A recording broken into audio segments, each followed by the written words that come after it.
Welcome to the Jill on Money Show. It's Sunday, April 2nd, and this is the program that attempts to take the mystery out of your financial life. How do we do that? We encourage you to go to our website, which I'm sure you have already bookmarked because that's the kind of people you are.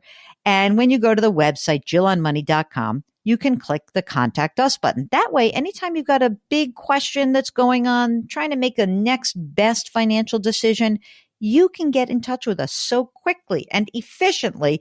It's right there for you. Today, we are talking to Linda, who's on the line from Minnesota. Well, I find myself at 64 years of age unemployed. Not completely surprised by that, but I thought maybe I could hang on another year, but it didn't happen.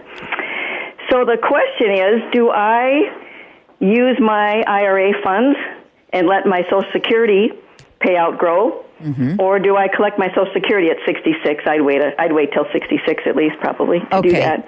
And so, which is a better way to go? Take that guaranteed Social Security increase every year, or tell me a little bit about the money that you have. You said you've got some money in retirement. How much is there, and what portion is tax deferred, and what's post tax? What's going on for you? Sure, I've got in a traditional IRA, I've got a little over $900,000. Okay.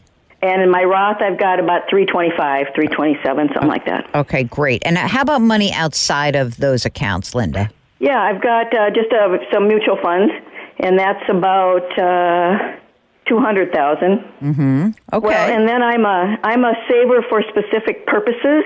So I have several other little funds that are earmarked for to buy a new car. I've got $34,000 in that. I've got $31,000 in my go on vacation when I'm retired fund. I like that. Okay, so how much money do you think that you would need to draw from your accounts to fund yourself? Like, what are we talking about? Well, I've been on unemployment. So one finds out you can live on very little when you need to. Yeah. So I've been on unemployment here. I've got a couple more weeks of that going.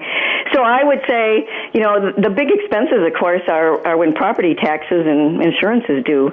But generally, from a monthly standpoint, I can probably get by with a couple thousand, $2,500 a month. Okay, that's great. And what is the Social Security at your full retirement age? You said 66. How much would that be? That is $2,600 and some change. Oh, okay. And what about at 70? It's $900 more, $3,500. Oh, wow. Okay. Yeah, big difference. Yeah.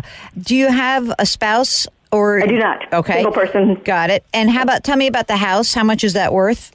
About $260, $70, all paid off. Oh, great. Okay. And the couple $100,000 that you have in the mutual funds, I'm kind of intrigued by that. Normally, I would say tap into that first. Okay. Is there any reason why you wouldn't? Is there some humongous gains that you have in those funds? There is some. One of them is the S&P 500, which of course I've had that fund forever. Yeah. So so there's a big gains in that. Okay. There's an interesting theory that I want to kind of float by you, and that is this: you are about to not have a lot of income, and as a result, it may be worth your while to actually take money out of your traditional retirement accounts. Okay. So, especially because you're basically saying that you don't need a lot to live on.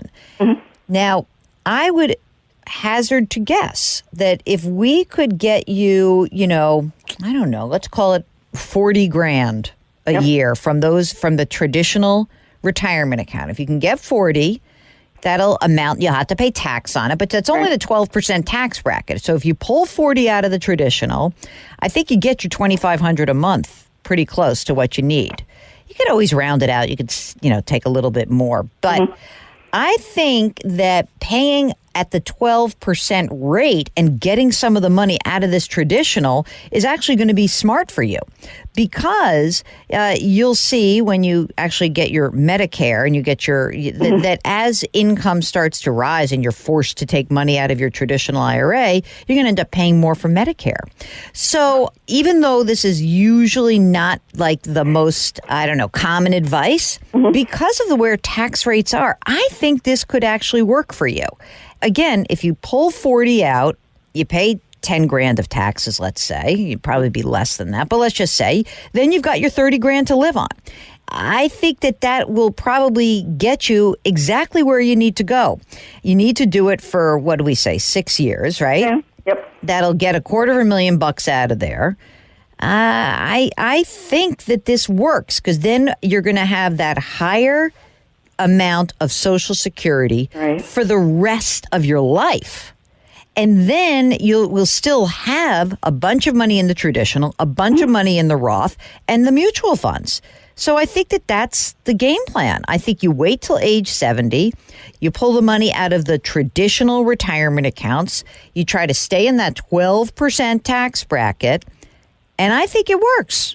If you have a financial question that is burning, if you're trying to understand what the opportunities are that are in front of you and the next best financial decision, then you should get in touch with us. We are here to try to help you out. That's what Mark and I love to do. We're both certified financial planners, and we really take that seriously. So go ahead, hop onto the website, JillOnMoney.com, and just click the Contact Us button. You may want to join us on the air, maybe just want to send us an email. Either way, we're happy to have you.